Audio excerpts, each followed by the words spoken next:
الحزن يسيطر على كريم بنزيما بعد الخسارة من مانشستر سيتي في نصف نهائي دوري أبطال أوروبا برباعية. شاهد ماذا قال. ولكن في البداية صل على سيدنا محمد، ولا تنسى الإعجاب بالفيديو والاشتراك في القناة حتى يصلك كل ما هو جديد وحصري. كريم بنزيما يدلي بتصريحات مثيرة جدا بعد انتهاء مباراة ريال مدريد ومانشستر سيتي في نصف نهائي دوري أبطال أوروبا، والتي انتهت بفوز كبير لمانشستر سيتي برباعية نظيفة في شباك ريال مدريد. تصريحات نقلتها الإذاعة القطرية منذ قليل.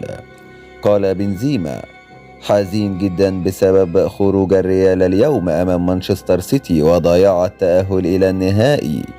لم نكن اليوم في أحسن حالاتنا. فريق مانشستر سيتي كان متفوق في كل شيء.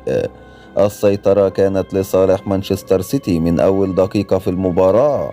حاولنا كثيرا أن نمتلك زمام الأمور ونبادر السيتي بالهجوم، ولكنها كانت محاولات لم تجدي نفعا علينا. وتابع بنزيما: هزيمة اليوم لم تقلل أبدا من قيمة وحجم ريال مدريد في أوروبا وفي العالم.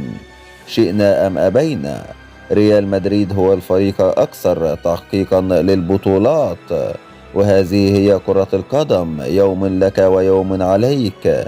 وبكل أمانة نحن اليوم لا نستحق الفوز أمام هذا الفريق الذي سيطر على كل شيء بالطول والعرض. وفي نهاية المطاف مبروك للسيتي التأهل، وحظا سعيدا لنا في المرات القادمة والمناسبات الأخرى.